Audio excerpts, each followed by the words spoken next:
Listo, pues vamos a dar inicio. Muy buenas tardes a todas y a todos. Bienvenidas a esta charla. Mi nombre es Emiliano Montes de Oca. Yo soy coordinador de proyectos locales en Etos Innovación en Políticas Públicas, que es una organización de la sociedad civil sin fines de lucro que tiene su sede en la Ciudad de México. En alianza con la organización Hagámoslo Bien y el Comité de Participación Ciudadana del Sistema Anticorrupción del Estado de Quintana Roo, decidimos impulsar un programa de integridad para empresas, el cual se está llevando a cabo actualmente. El día de hoy nos acompañan precisamente empresas que han tomado ya este programa de integridad de la primera y segunda generación, así como empresas que actualmente lo están tomando. La presente conferencia, titulada Compliance Tributario y Riesgo Penal, la nueva frontera de las empresas en su responsabilidad penal, a cargo del doctor Marco Antonio Ibargüen Morales, forma parte de una serie de conferencias que buscan mostrar a las empresas la importancia de contar con políticas de integridad y compliance para así evitar riesgos legales para las empresas. Y precisamente que de esta manera las empresas se animen a inscribirse a futuras ediciones de nuestro programa de integridad empresarial. A continuación, Alejandra Rodríguez leerá una breve semblanza sobre nuestro ponente y pues que disfruten la conferencia. Bienvenidas a todas y todos. Muchas gracias, Emiliano. Buenas tardes a todas y todos que nos acompañan aquí en esta tarde de 26 de agosto. Muchísimas gracias al doctor Marco Antonio Ibargüen por haber aceptado esta invitación a compartir su conocimiento. Y bueno, pues el doctor Marco es doctor en Derecho, con más de 25 años de experiencia como abogado de empresa. Él tiene un doctorado en Derecho Constitucional y Administrativo por la Universidad Autónoma de Baja California, con una mención honorífica y mérito escolar. Cursó la especialidad en impuestos, así como la maestría en Derecho con énfasis en fiscal por la Universidad Autónoma de Baja California, así como una especialidad en Gobierno Corporativo y Formación de Consejeros por el Instituto Internacional de Gobierno Corporativo y Mejores Prácticas, IGOME.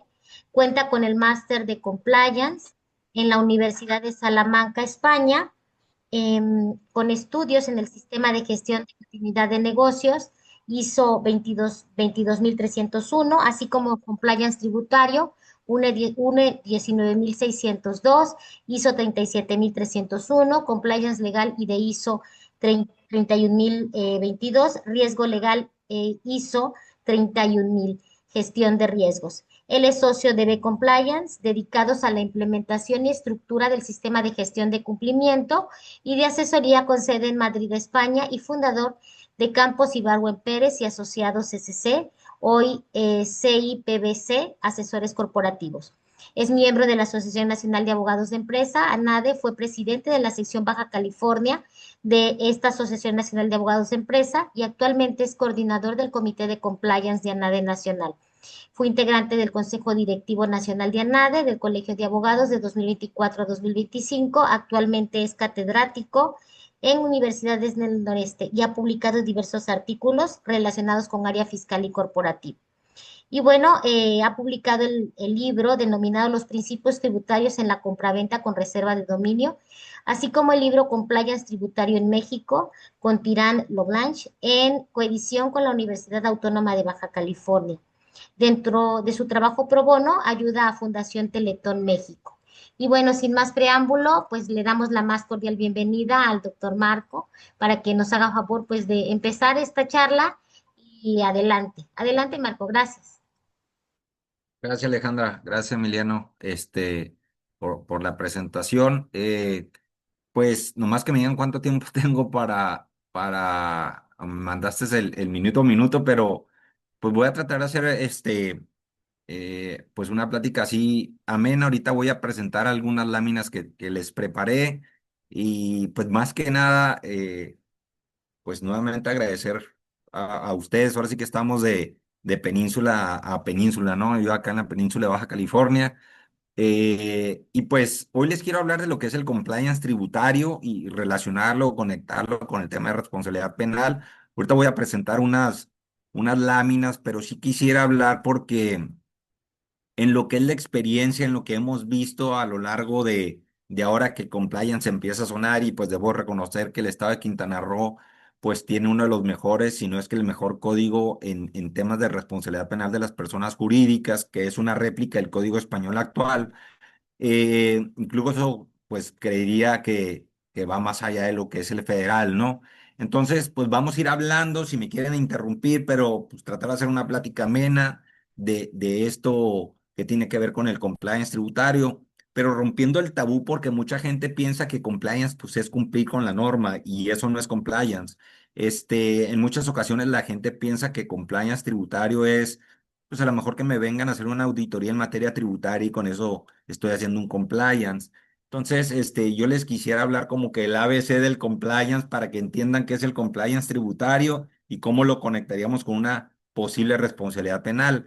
Porque el artículo 11 bis del Código Penal Federal sí dice que es el catálogo de delitos, que Quintana Roo lo tiene, pues sí dice que hay un delito de defraudación fiscal y posiblemente o podría haber una responsabilidad penal para la persona jurídica en caso de que hubiese alguna contingencia tributaria. Pues a lo mejor también les hablaré de tintes en materia de la UNE, que es una norma española que es en España es certificable, que lo que nosotros hacemos cuando implementamos un sistema de gestión de cumplimiento en materia tributaria pues lo que hacemos es tropicalizarla a las organizaciones mexicanas. Y debo de decir que el reto no es en las empresas grandes, sino en las pequeñas empresas, en las mini pymes. Entonces, ¿cómo hacerlo en las mini pymes? Bueno, ¿y para qué nos ayudaría? Entonces, lo malo de presentar es que no les veo las caras a todos, pero voy a presentar, voy a tratar de ir avanzando y luego, pues ya dejamos un espacio para preguntas o respuestas, ¿les parece? Bueno, creo que ya puedo presentar, ¿verdad, Alejandra? Sí, adelante. Sí, sí tienes los permisos y bueno, sí tenemos un espacio para preguntas y respuestas. La idea es que sea prácticamente el final de la charla, los últimos 10, 15 minutos. Gracias.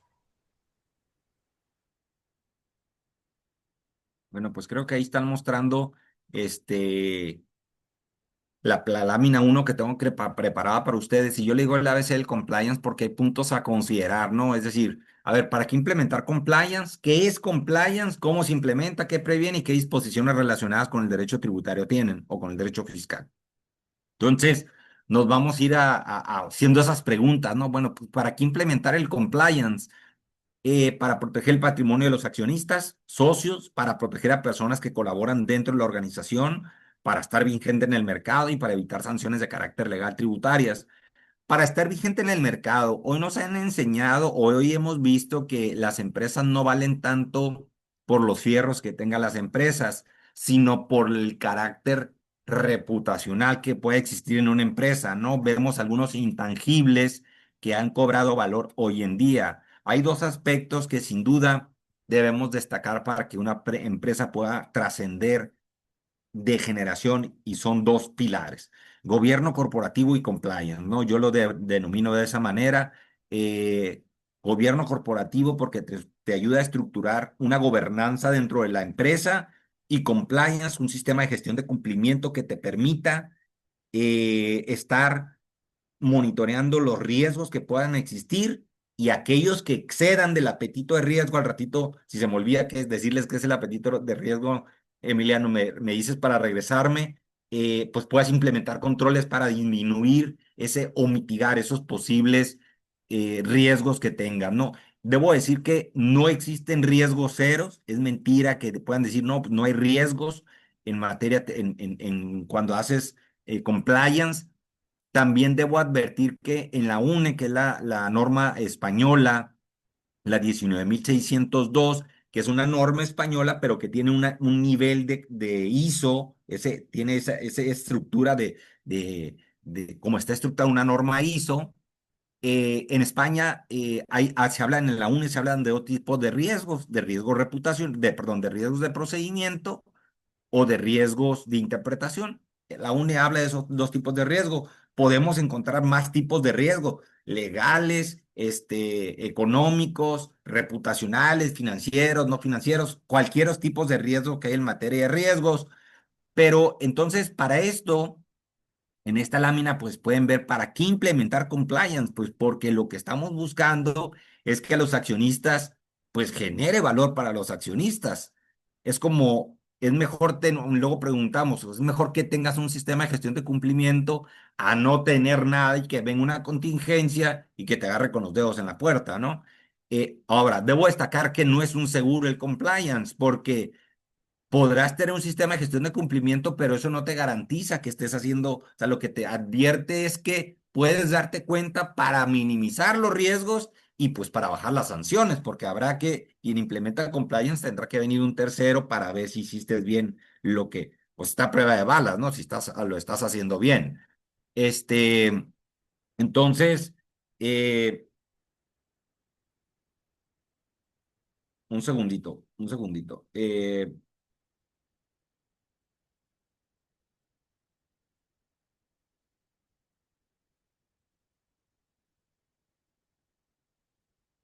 Entonces, eh, entonces, lo que les quiero comentar es en esa parte, ¿para qué implementar ahora? ¿Qué es compliance, no? Empecé la plática o la charla viendo los puntos de qué consideran compliance en muchas partes. Bueno, la palabra compliance viene del cumplimiento efectivamente, pero para que haya un sistema de gestión de cumplimiento tendrá que haber análisis de riesgo. Entonces es donde la empresa decide hacer las cosas bien.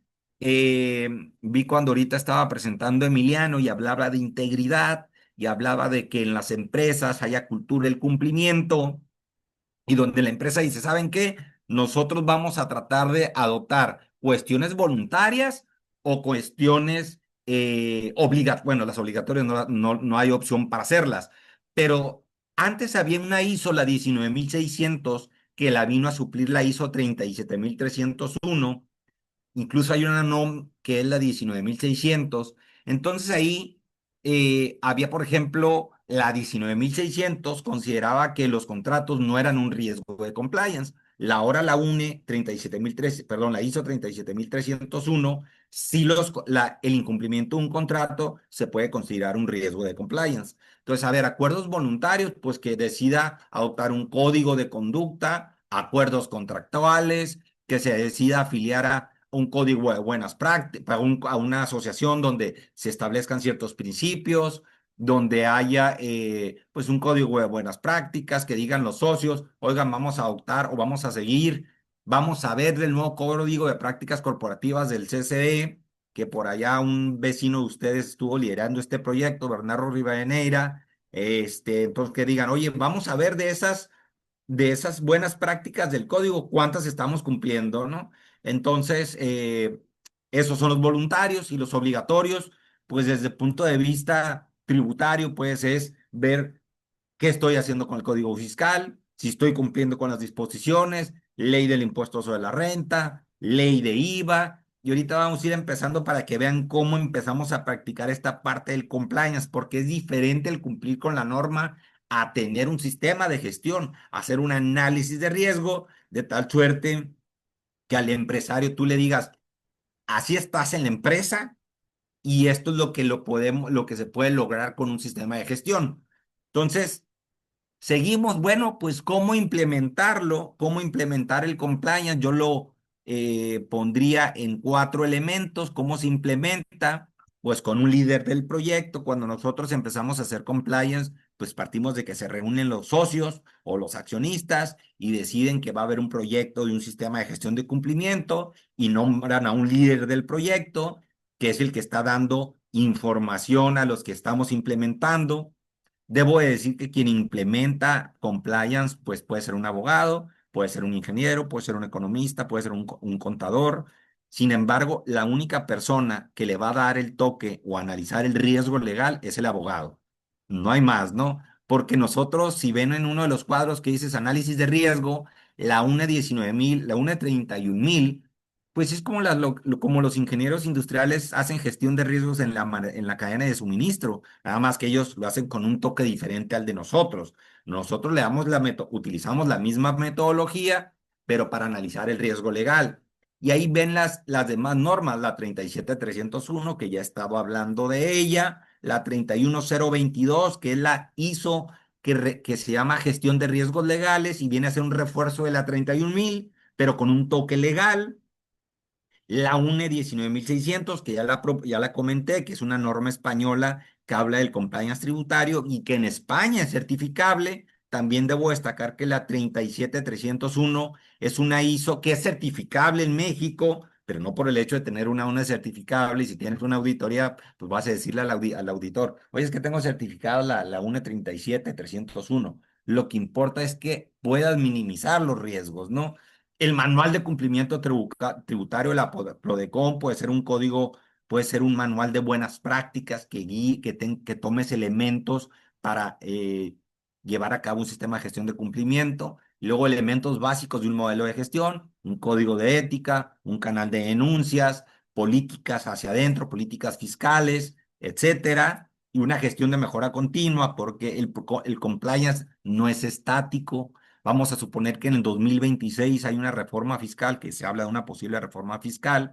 Entonces tendrías que volver a correr el análisis de riesgo para saber cuáles son tus riesgos, porque los riesgos pueden cambiar. ¿Sí? Entonces, esto es, esta lámina yo la denomino entonces cómo implementamos, ¿no?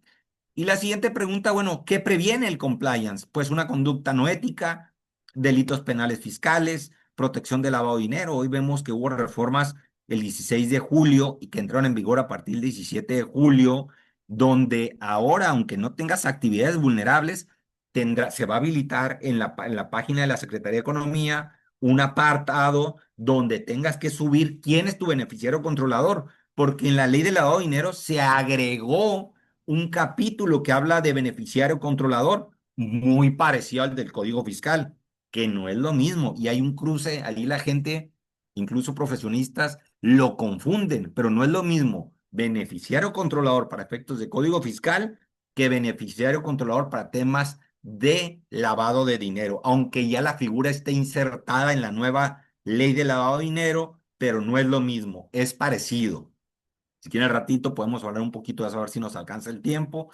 Pues te ayuda para ver el tema de ley de anticorrupción. Debo destacar también que hay una iniciativa. Estoy hablando muy rápido, Alejandra, me detienen, pero tengo muchas ideas en la cabeza. Entonces, por eso voy a ir hablando un poquito rápido. Pero debo de destacar que en la ley de anticorrupción, en el artículo 25, hay una iniciativa donde se agrega la fracción octava que habla, que estuviste en la conferencia, ¿verdad, Alejandra? Creo, en la plática no sé si estoy, si en la reunión de comité, donde se agrega esa fracción y habla de los oficiales de cumplimiento. Entonces ahora, si llega a volar esta iniciativa, pues todas las empresas tendrán que tener un oficial de cumplimiento. Insisto, el reto de esto es las pequeñas o mini pymes. Por allá no se conectó y vamos a regañar a Estrella, que no se conectó y que es vecina, que está con ustedes, pero ella siempre habla de las mini pymes. Ese es el reto del compliance, las empresas pequeñas. Hay una jurisprudencia española que un maestro que tuve, que es magistrado de la Audiencia Nacional, Eloy Velasco, tiene un libro que se llama 10 años de la responsabilidad penal de las personas jurídicas, y lo que hace es que va relatándote las jurisprudencias más destacadas en materia de responsabilidad penal, pero hay una que me gusta mucho y que la denomina tamaño contexto de la organización. Entonces dice, a ver, si tienes una empresa pues pequeña, lo que importa es aplicar el principio de proporcionalidad. Claro que si estás hablando de una empresa grande, de las que ustedes se imaginen que hay en México, pues van a tener un sistema robusto de compliance. Lo importante es con las pequeñas empresas que vayas armando los sistemas de gestión, como dice Emiliano, que demuestre la cultura y la integridad, que demuestres que quieres hacer las cosas bien. En España hay códigos de buenas prácticas de asesores, hay códigos de buenas prácticas de las autoridades que se basan y que traten diferente lo que se busca la colaboración cooperativa, es decir, que si yo soy un contribuyente que estoy cooperando, que si estoy haciendo las cosas bien, pues me trates diferente, ¿no? Que a los demás que no están haciendo las cosas bien. Y luego está el tema de la ley de extinción de dominios, y están el tema de los FTOs, que son las organizaciones terroristas, que publicó Donald Trump en febrero de este año, donde aquí, pues definitivamente tendremos que hacer debida diligencia por el tema del apoyo material que esto sería lugar para, nos daría tiempo para otra plática de hablar de los CFTOs, ¿no? De las empresas que pueden ser consideradas como terroristas porque apoyan a los cárteles, ¿no? Entonces esta lámina que estamos viendo dice, pues, ¿qué previene? Eso previene el compliance. La siguiente lámina hablaría de los objetivos del compliance tributario, que ya los estuve de cierta manera mencionando, el cumplimiento corporativo, el que hagas un diagnóstico. Siempre cuando empiezas a hacer compliance, debes de empezar por hacer un diagnóstico de la organización. Lo que la ISO 31000 o 31022 habla del contexto de la organización. Cuando nosotros llegamos a una empresa, a esa primera fase del compliance, de hablar de qué hacemos, hacemos análisis de contexto, es decimos, oye, a ver quiénes son tus clientes, quiénes son tus proveedores, qué certificaciones tienes, cuáles son tus políticas. Por ejemplo, si hacemos compliance tributario, oye, quiénes tienen, quién te revisa cómo paga los impuestos, cómo detectas cuándo se deben de pagar los impuestos, quiénes tienen los toques de las empresas, y empiezas a hacer análisis de contexto interno y externo. Y luego llevar a cabo una diferencia entre riesgos fiscales y no fiscales, explicar claramente los objetivos del compliance tributario, porque déjenme decirles que cuando uno empieza u oferta un sistema de gestión de cumplimiento, debes de determinar cuál es el alcance del compliance, cuál es el alcance de los trabajos que vas a hacer, para ser claros en decir, oye, pues te voy a hacer este trabajo, y que esté claro cuál vaya a ser la chamba que vayas a llevar a cabo, ¿no?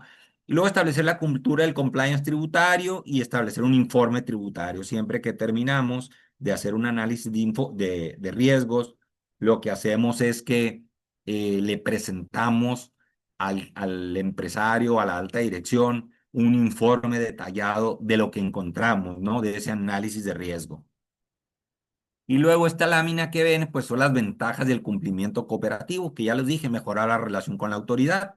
Yo creo que es algo que tenemos que trabajar en México, que la autoridad trate diferente a los cumplidos que no a los no cumplidos, reducir los litigios, disminuir las contingencias tributarias, aumentar la seguridad jurídica y pues resolución rápida de los conflictos, ¿no? Entonces hoy vemos que ya hay, incluso lo metieron en las actividades vulnerables, en las nuevas actividades vulnerables que se establecieron en la ley de lavado de dinero como los medios alternativos de solución de controversia. Entonces, pues ya van a ser actividades vulnerables, pero podemos acceder a ellos, ¿no? Cómo solucionar los conflictos en las empresas, porque el negocio de las empresas no es estar en litigios, sino producir riqueza, generar riqueza y trascender en su momento de una generación a otra generación.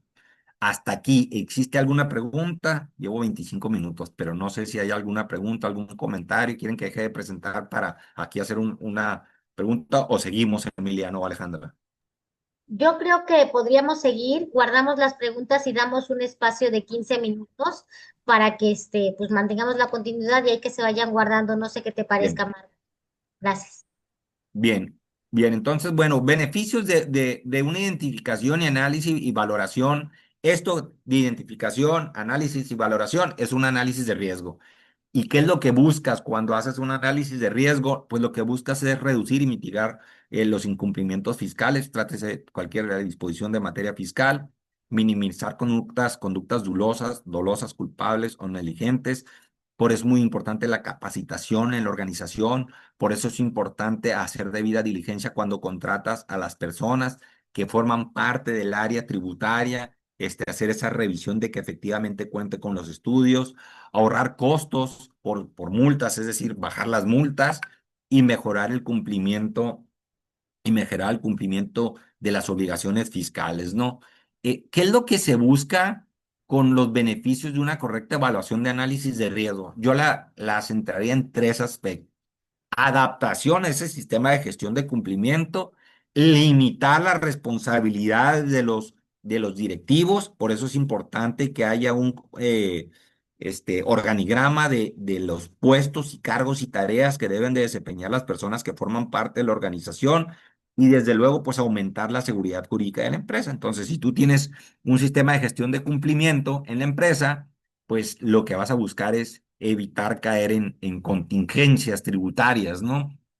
Y bueno, un beneficio de la buena planificación, pues es que tengas una política tributaria, uniformar criterios. Hoy en día, el compliance lo conecta con lo que es la gobernanza, con que si tienes un gobierno corporativo, pues a lo mejor hay un comité de ética de cumplimiento que estén enterados de lo que estás haciendo, de que si vas a... Por eso les decía que la UNE habla de riesgos de interpretación. Oye, estoy aplicando esta disposición, lo subo a la alta dirección o lo subo al comité para ver si lo que estamos aplicando está correcto, o hay algún criterio de la autoridad que nos marque una dirección, o hay algunos criterios de la corte que hablen de esa dirección, tener el control de las operaciones y generar una cultura de cumplimiento dentro de la empresa, ¿no? Esta tablita que ustedes están viendo es realmente cómo haces análisis de riesgo. Algo que les quería comentar y les decía hace ratito, que cuando hablas de compliance, cuando hablas de, les decía, ¿quiénes pueden hacer compliance? Pues abogados, contadores, ingenieros, economistas, etcétera. Por eso se dice que el compliance es transversal y multidisciplinario. Entonces, en el equipo, pues puede haber diferente tipo de profesionistas, pero realmente los que le damos el toque legal somos los abogados. O sea, nadie podrá más analizar el riesgo legal que seamos nosotros los abogados. Entonces, como primer paso en un análisis de riesgo, lo que tenemos que hacer es identificar los posibles riesgos. Y después que analiza los posibles riesgos que se van a ver, entonces, analizamos y priorizamos esos riesgos. Ahorita les voy a enseñar una tablita donde puedes ayudarnos en un Excelito a analizar y priorizar esos riesgos para sacar la frecuencia de qué tan, se me fue la palabra, qué tan afecto puedes estar o qué tanta relación tienes con esa obligación tributaria. Y luego, como una tercera fase, pues valora los riesgos tributarios. Tratas el riesgo de tal suerte que te pueda mostrar este análisis, el grado de exposición que tienes con el riesgo. Ahorita vamos a hablar de dos tipos de riesgo que utilizamos cuando hacemos este tipo de chamba, ¿no? Entonces, en una gestión de riesgo, pues, ¿qué te da? Bueno, tener una política de riesgo que minimice los riesgos, formar al personal, ya lo había dicho, es importante la capacitación, la formación, la implementación de controles financieros o no financieros, y el tema del establecer canales de denuncia. Si me dicen, oye Marco, pero fíjate que yo soy una empresa, se dice Emiliano, pues que somos 10 en la empresa, pero ya quiero empezar a establecer ciertos elementos que me ayuden en mi empresa. Ah, pues puedes montar un canal de denuncias, pero no un canal de denuncias con un buzón, porque ese no te va a servir. Pero si hay una ISO que habla del canal de denuncias, que cuides los datos de los denunciantes. Hay gente que no, se ha hablado de que que no quieren que se llame canal de denuncias, se ha hablado de que se llame canal ético, pero fíjate que dice Emiliano que pone una política de fiscal, que habla de un código de ética, entonces empiezas a formar tu compliance. ¿Qué le faltaría? Gestionar los riesgos, ¿no? Pero puedes tú ir armando tu sistema de gestión de cumplimiento o gestión de compliance. Esta lámina que ustedes ven ahí es a manera de ejemplo cómo empezamos o cómo puedes empezar a hacer un análisis de riesgo. Es decir, primero hablas de la obligación, del fundamento, de una sanción en caso de que incumplas.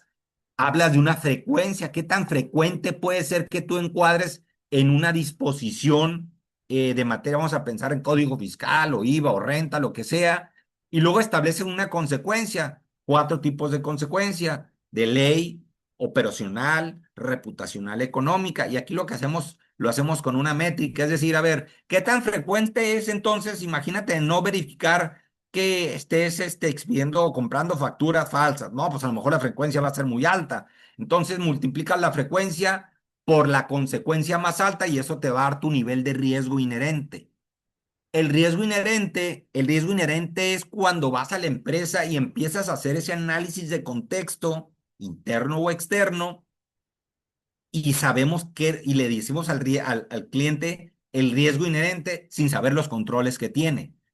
Y una vez que tenemos esto, volvemos a correr la fórmula, pero ya con los controles que tiene, entonces eso que vendrá va a ser el riesgo residual con una nueva frecuencia. Desde luego que cuando ya tienes o cuando ya sabemos nosotros los riesgos, los controles que existen en la organización, pues los riesgos van a empezarse a mitigar, van a empezarse a bajar. Entonces, a mayores controles, menores riesgos.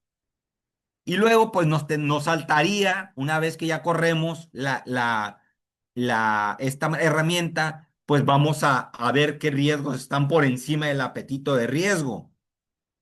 Voy a, eh, voy a dejar de presentar un poquito, y ahorita sigo exponiendo, pero imagínense que le digo a Emiliano, que ya lo agarré de ejemplo, pero la empresa de Emiliano dice, oye Marco, pues ¿sabes qué? Es que si a mi empresa nos llega una multa de 200,000 pesos, nos ponen aprieto y no vamos a poder con la multa y nos puede ocasionar un grave problema e incluso, pues, vamos a cerrar la empresa, ¿no? Pero le pregunto a Carolina, y me dice, no, en la empresa aguantamos una multa de 1 millón de pesos o de 5 millones, no tengo problema, seguimos caminando sin problema. Entonces, el grado o el apetito de riesgo que hay en la empresa de Emiliano y la empresa de Carolina va a ser totalmente diferente. Entonces, como consecuencia de una vez que determina el apetito de riesgo, que es el grado que tienes de soportar ese riesgo en caso de llegar a materializarse, va a ser diferente. Entonces, a lo mejor este mapa de calor va a ser diferente para la empresa de Emiliano que para la empresa de Carolina, ¿no? Entonces, este es un mapa de calor que nosotros utilizamos cuando hacemos un análisis de riesgo derivado de la información que obtenemos en la empresa. Entonces le entregamos la herramienta al empresario o a los empresarios y le decimos, esto es lo que obtuvimos, este es tu contexto interno, esto es lo que analizamos, estos son tus riesgos inherentes, estos son tus riesgos residuales y estos son los mapas de calor. Hay gente que si le haces un análisis tributario, pero puede ser de laboral, puede ser ambiental, puede ser de temas de urbanos, dependiendo, ¿no? Qué tan robusto quieres el análisis de riesgo. Y luego, ahorita vamos a entrar un poquito a hablar de estos riesgos, pues puede haber riesgos generales, es decir, normativos de interpretación, reputacionales o especiales, que sea la falta de presentación de una declaración con errores, la falta de presentación de una declaración basada en una normatividad que no aplica, el no pago de una deuda tributaria, que ese sí está delicado, el no pagar, porque pues ahí sí estaría cometiendo un delito, y tendríamos también como especiales que no existan controles, que no existe un proceso de formación, no capacitas a tu gente, que no existen controles sobre el uso de la firma electrónica. Oye, ¿quién tiene la firma electrónica de la empresa? No, pues la tienen los contadores, la tienen varias personas. Bueno, no existe un control, que no existe una política o directrices de organización, que hay errores o que no hay debida diligencia en la designación del personal del área fiscal y que no hay controles sobre la transacción, ¿no? A ver, entonces, ¿qué retos tenemos para el compliance tributario, no? Pues que haya coherencia fiscal en el compliance, que sea medible, lo que no es medible no se puede valorar, ¿sí? Lo que no se puede, no puedes ver qué tanto estás avanzando, cuidar criterios, que haya seguimiento, cuidar criterios con la UNE o con algún manual que utilices, pues el de Prodecon, la comunicación correspondiente a la alta dirección y la actualización, que es muy importante en materia tributaria. Y ya decía que si hay actualización en materia tributaria, si cambian las leyes, tendrá que volverse a hacer un análisis de riesgo, ¿no? A ver, bueno, entonces, ¿qué aspectos, para qué, si me dice Emiliano, oye, Marco, ¿y para qué entonces me ayuda el compliance tributario, ¿no? En una empresa, pues para cuidar los aspectos de fecha cierta. Hoy sabemos que en materia tributaria todo debe ser de fecha cierta para que la autoridad, ya lo ha dicho la Corte, para que la autoridad lo tome o sea válido, la importancia de cuidar del quinto A del Código Fiscal respecto a que no te quieran recategorizar o cambiar algunos actos que hayas hecho porque piense que le estás dando un uso distinto. El tema de las BEPS y el tema de las BEPS destaco porque son normas internacionales o recomendaciones que dieron y que México las tropicalizó, por ejemplo, en tema de los esquemas reportables, combatir las prácticas corruptas. Hay una reunión que se llevaba a cabo que se le llamó el Comunicado del Cabo, donde se reunieron todos los administradores tributarios y dijeron, a ver, ¿qué vamos a hacer para evitar las prácticas corruptas? No, perdón, las prácticas tributarias que vayan y que estén erosionando la base tributaria.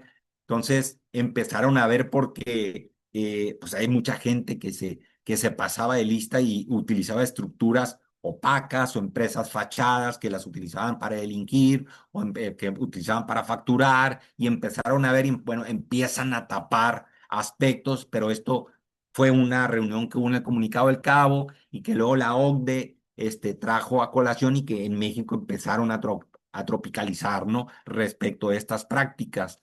Y siguiendo esos aspectos para identificar, o sea, ¿para qué nos sirve el compliance tributario? Pues lo vemos que nos ayuda para detectar omisión en la presentación de declaraciones, pues tema de evitar que nos vayan a considerar un contribuyente no localizado, el tema de no caer en EDOs o en EFOS, o el darle una buena contestación, una carta de invitación, porque muchos dicen, no, pues no le des contestación. Entonces, yo creo que el compliance te sirve para evitar esos riesgos, que no haya discrepancia entre tus ingresos, asegurar el control entre socios o accionistas, porque fíjense que por ahí hay una disposición en el Código Fiscal donde si una empresa tiene un grupo de accionistas, personas físicas, y dentro de esos accionistas hay otros accionistas en otras empresas donde tienen el control efectivo y hay un problema en aquella, puede arrastrar esa contingencia a este grupo de accionistas y es lo que se le conoce o le denominaría un amigo que está en Guadalajara que le dice la metástasis tributaria, porque puede venir a dañar la empresa acá, ¿no? Entonces, ¿qué tendríamos que hacer? Pues tener causas de exclusión de los socios para en caso de que llegara a estar en ese supuesto, poder excluir al socio, el tema de beneficiario controlador, que ahí ha habido una falta de desinformación que dice, no, tienes que presentarlo ante la autoridad, pero no lo tienes que presentar porque el 32 del Código Fiscal es claro en decir que forma parte de tu contabilidad. Es decir, si llega la autoridad y te dice, dame tu información del código del beneficiario controlador, porque forma parte de tu contabilidad, pues la tienes que tener, ¿no? Constancias de situación fiscal, constancias de opinión de cumplimiento, debida diligencia de clientes y proveedores, que yo digo que este aspecto de debida diligencia viene a cobrar una suma importancia hoy en día por 1000 temas, ¿eh?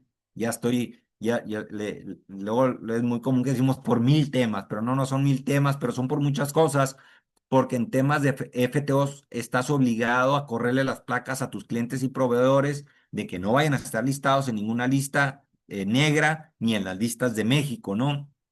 Entonces, como conclusión de para qué nos serviría un compliance tributario, pues podemos ver para no caer en una norma antiabuso, para jugar el tema de sellos, para estar al pendiente del buzón, el tema de responsabilidad solidaria, el tema de RFC, facultades de comprobaciones, y aquí pueden ver la esquemas reportables, beneficiario controlador. Entonces, aquí podrían ver diversos temas de lo que un buen sistema de gestión de cumplimiento en materia tributaria nos puede servir para, si está implementado, para evitar mitigar los riesgos de caer en alguno de esos supuestos.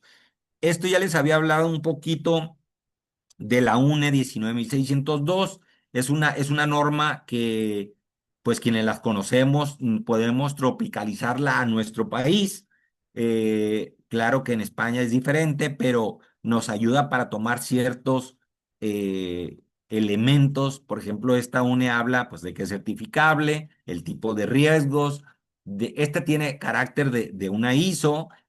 Nos puede ayudar a establecer quién lleva la función del compliance tributario y tomar diversos elementos.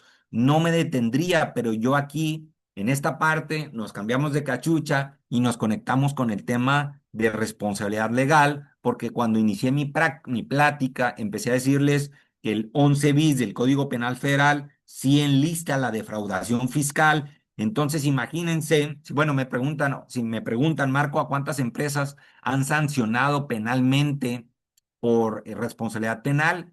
Pues no hay ninguna sancionada en México que yo tenga conocimiento, pero si me preguntan a cuántas han investigado, pues déjenme decirles que en las empresas donde hay código penal que hable de responsabilidad penal, sí están investigando las empresas.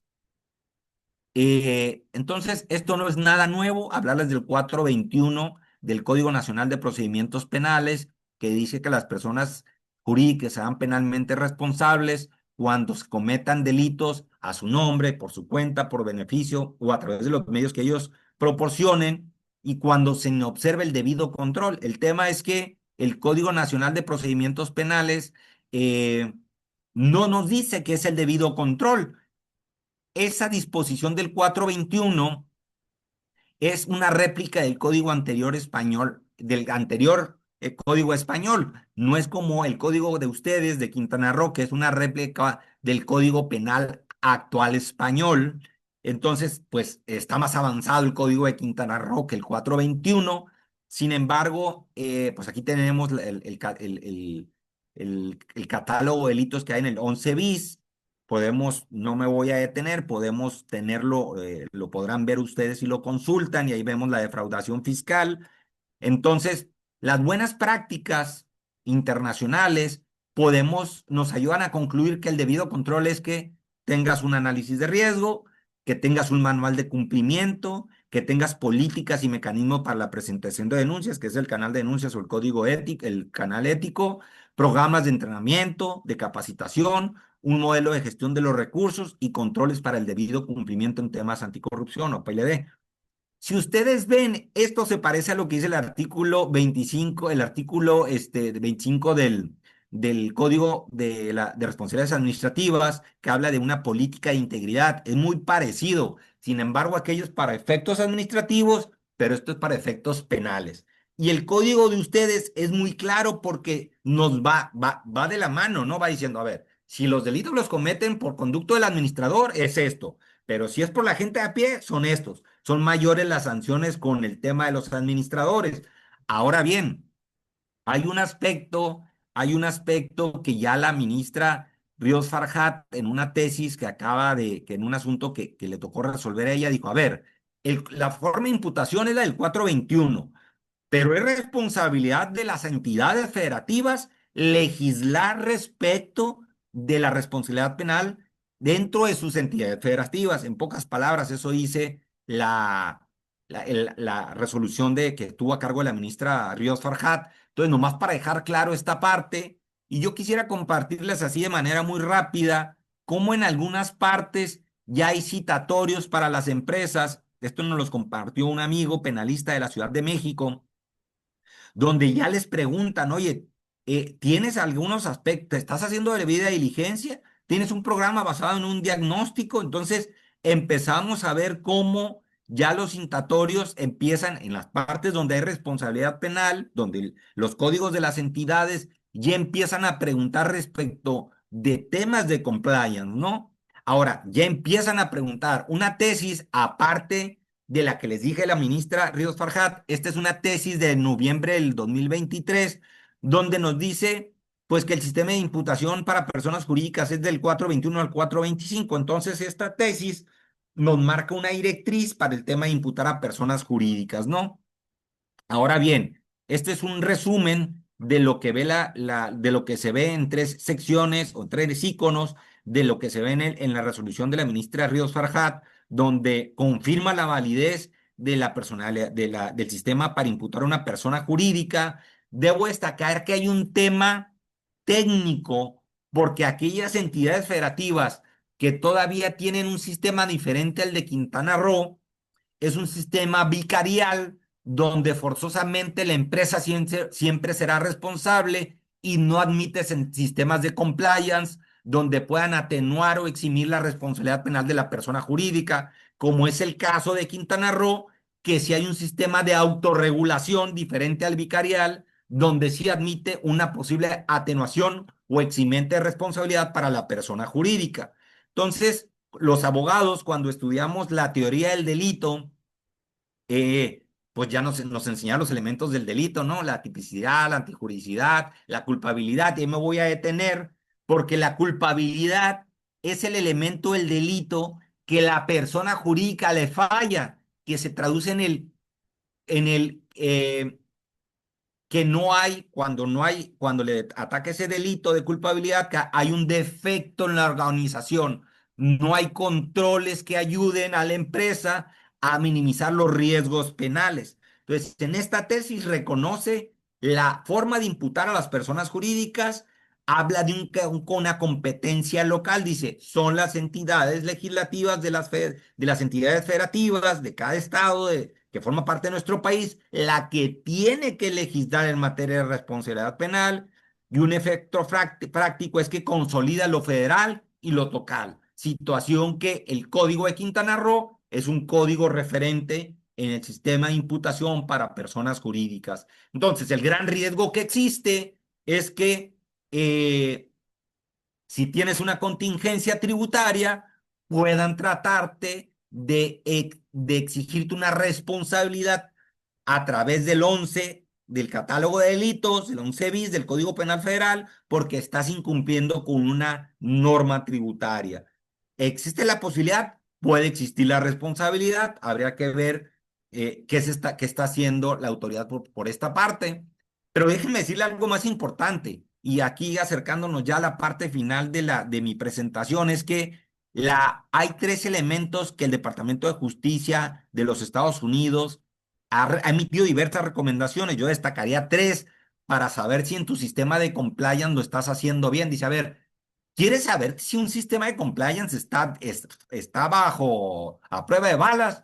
Pues tienes que saber si está bien diseñado, si está bien implementado o si funciona en la práctica. Fíjense que en España, quien implementa un sistema de compliance puede ser llamado por un fiscal o por un juez a declarar qué hizo, cómo implementó un sistema de compliance. Por eso digo, estos tres elementos son pilares para saber si un sistema de compliance está bien diseñado. Oye, está dentro de tu presupuesto el que le destines dinero a un sistema de compliance? Sí. Oye, desde ahí ya estás demostrando la materialidad de un sistema de compliance. Tengo un amigo, un conocido, que es compliance officer de una empresa, Bernardo Álvarez del Castillo, que dice, entre más documentes y documentes y documentes y documentes, tengo que citar la fuente, quien lo dice, es mejor en el sistema de compliance. Tienes que documentar lo que estás haciendo. Al final, cuando terminas un sistema de compliance, pues tenemos una empresa donde implementamos un sistema donde deciden organizar un comité de ética y ponen ahí quiénes son y levantamos un acta de asamblea para formalizar el comité de ética. Se reúnen los socios y dicen, este va a ser el comité de ética y ellos van a formar el comité de ética, ¿no? Entonces, y el seguimiento al compliance va a ser la persona tal que está dentro del comité de ética. Entonces, estos son tres aspectos que todos tendríamos que tener en el radar para si implementamos realmente, son preguntas que nos tendríamos que hacer para saber si un sistema de compliance está bien diseñado, bien implementado y funciona en la práctica. Hoy les digo que hoy en día el tema de debida diligencia cobra gran responsabilidad, porque la ISO 32, la 31022 habla de contexto de riesgo legal. O sea, esa ISO nos dice que tenemos que tener cuidado con normas de carácter internacional para ver si no estamos incumpliendo. Entonces les digo porque hoy es importante el tema de debida diligencia. ¿Y para qué nos va a ayudar? Para prevenir, para identificar y para responder, ¿no? Eh, y ya finalmente, bueno, ¿para qué nos ayuda? ¿Cómo actuar? Pues análisis de riesgo, revisión del cumplimiento, formación, investigación, comunicar y ya casi por cerrar, 7 señales que nos ayudan a descubrir si es un fake compliance o no, ¿no? Entonces, esta lámina la dejo, que me la proporcionó uno de mis socios, José López del Castillo, donde pues no justifica capacitación, sin cultura organizacional, consultores anónimos, paga uno y llévate 2 compliance por las empresas, te lo hago en 30 minutos, compre el software y ahí solo lo haces, luego te emite los documentos, nomás le pones los datos de las empresas y te va a arrojar. O sea, esto no sería prueba de balas si te llamaran en España para ir a comparecer ante un fiscal, ante un juez, y pues que es infalible. Y ya como aventarme el gol, pues les dejo este libro que su servidor acaba de publicar, que se llama El Compliance Tributario en México, que el prefacio lo hizo el magistrado Eloy Velázquez Núñez, que es magistrado de la Audiencia Nacional en España. El prologuista fue Gerardo Nieto Martínez que fue presidente del Consejo de la Abogacía Mexicana y presidente de la NADE a nivel nacional. Y la presentación del libro la hizo la doctora Anaid Canales, que es la directora de la Facultad de Derecho acá de la Universidad de Baja California, Campus Mexicali.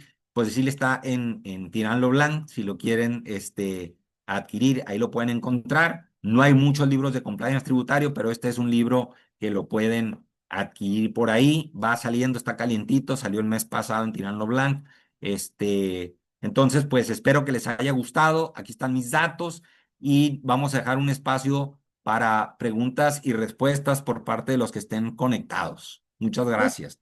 Muchísimas gracias, Marco. Pues sí, tenemos aquí varias preguntas. Vamos a empezar con la pregunta de Dulce Ramírez. Dice, ¿cómo se denuncia en forma anónima empresas irregulares que no cumplen con sus obligaciones tributarias? ¿Cuál es la ruta? Y sobre todo cuando son proveedores. Fíjense que no voy a decir mucho porque el magistrado me invitó a hacer un artículo del canal de denuncias en México y se está haciendo un libro en España que me invitó a formar parte del magistrado Eloy Velasco. Pero en materia tributaria hay un canal de denuncias que lo puedo llamar canal de denuncias, pero hay una forma de denunciar actos si una persona no te quiere pagar una factura o se están haciendo mal usos. Entonces yo lo denomino que esa figura que está en el Código Fiscal puede servir como un canal de denuncias, pero para efecto del fisco, ¿no? Entonces es una forma de denunciar a un contribuyente que no está haciendo las cosas bien.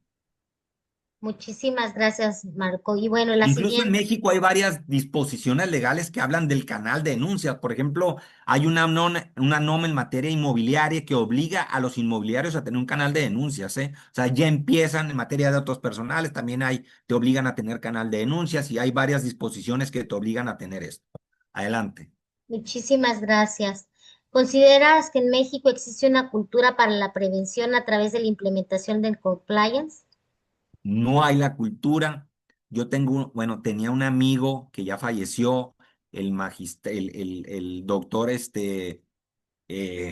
se me fue el nombre de Alfredo Mejía, que en paz descanse. Él tenía una fundación para fomentar la cultura fiscal, pero una cultura para el tema del compliance en ninguna clase, en ninguna materia. Yo siempre he dicho que cuando van a empezar a implementar la gente o tratar de implementar el compliance, cuando empiecen a sancionar a la gente, cuando piensen investigar, cuando piensen a haber una sentencia en contra de una persona jurídica, es cuando van a querer tener un sistema de gestión de cumplimiento. Claro, claro. Y Una siguiente efectivamente lo que pregunta. están haciendo Ajá. ustedes dos, pues es una forma de darle a la gente que conozca que existe esto, ¿no? Sí, claro, y sobre todo, bueno, cabe aclarar aquí que hagámoslo bien, pues es una organización de la ciudad, ellos tienen su base en Nuevo León y ellos lo que están impulsando desde hace 12 años es que las empresas pues implementen lo mínimo que marca el artículo 25 de la Ley General, ¿no? Todo lo que es el tema para responsabilidades administrativas, que creo que es un muy buen comienzo, pero sí, coincido contigo, Marco, creo que todavía hace falta mucho, mucho por trabajar en la materia. Y bueno, pues ahora viene José Luis Maldonado, dice, ¿en qué momento se Totalmente de acuerdo. aplica al Código Penal Federal y el Código Penal de las entidades federativas? Está preguntando en qué momento se aplicaría uno u otro. Dependiendo del delito, por ejemplo, hay unos delitos que son del orden federal y otros del orden local, que ustedes claramente los tienen un código, un, este, un catálogo de delitos, si la fiscalía de allá ve que puede imputar a una persona jurídica de ese catálogo de delitos, lo puede hacer, pero también la fiscalía federal, si ve que, por ejemplo, no sé, pensemos tráfico de personas, pues está en el 11 en catálogo, en el 11 bis, en el catálogo de delitos federal, pues podría imputarte un federal, ¿no? O sea, dependerá de quién quiere iniciar esa investigación. Excelente, gracias. Una más por Teresa López Barajas dice, hay buenas prácticas de España que se están implementando actualmente en México en temas de compliance. O sea, pregunta que si hay buenas prácticas de España que se estén implementando aquí en nuestro país.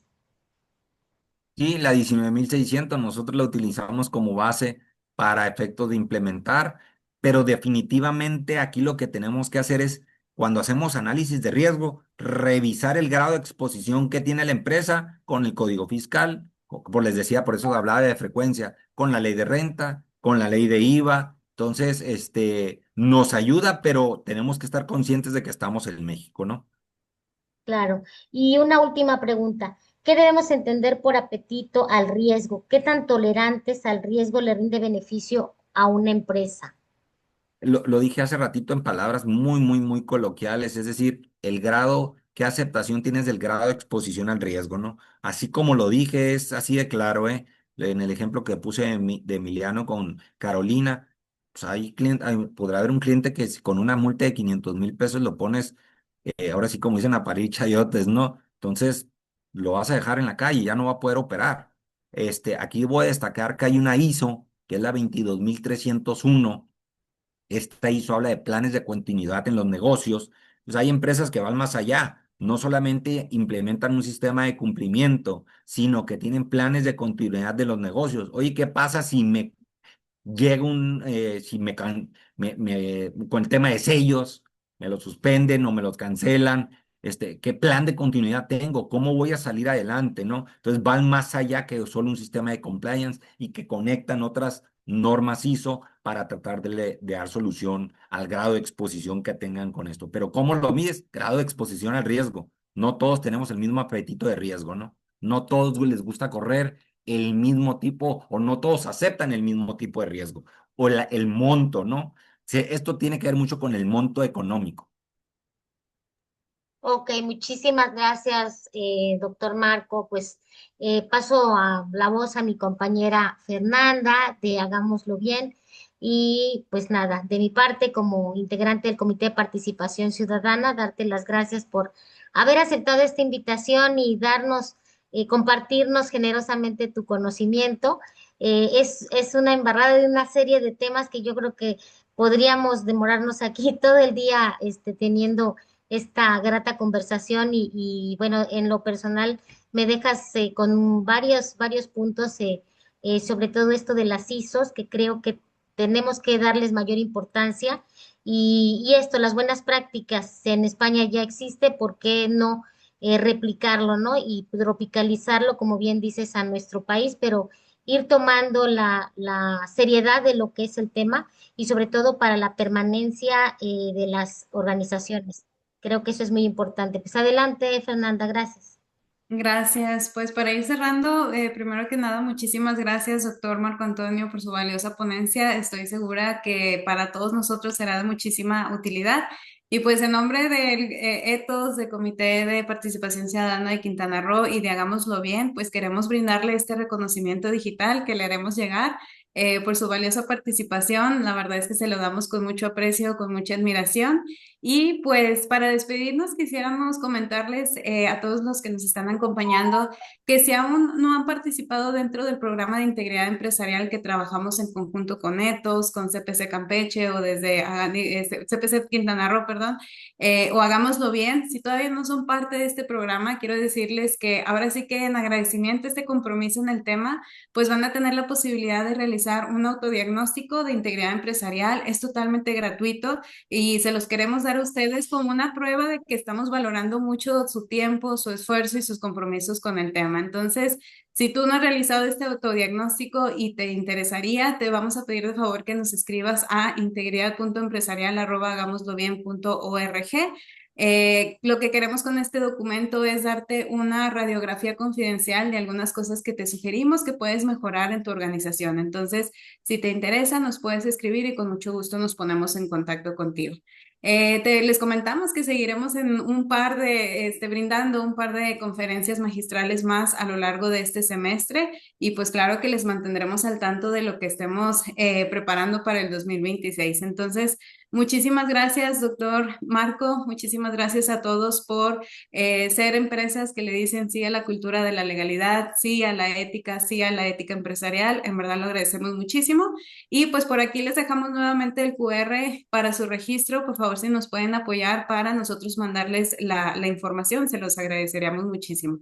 De parte de todo el equipo, les deseamos que pasen una excelente tarde y muchísimas gracias. Hasta luego, bonita tarde. Gracias, muchas gracias. Hasta Bonita luego, tarde que a estén bien. todos. Buenas tardes. Gracias. Adiós. Gracias. Muchas Hasta luego, gracias. bye bye.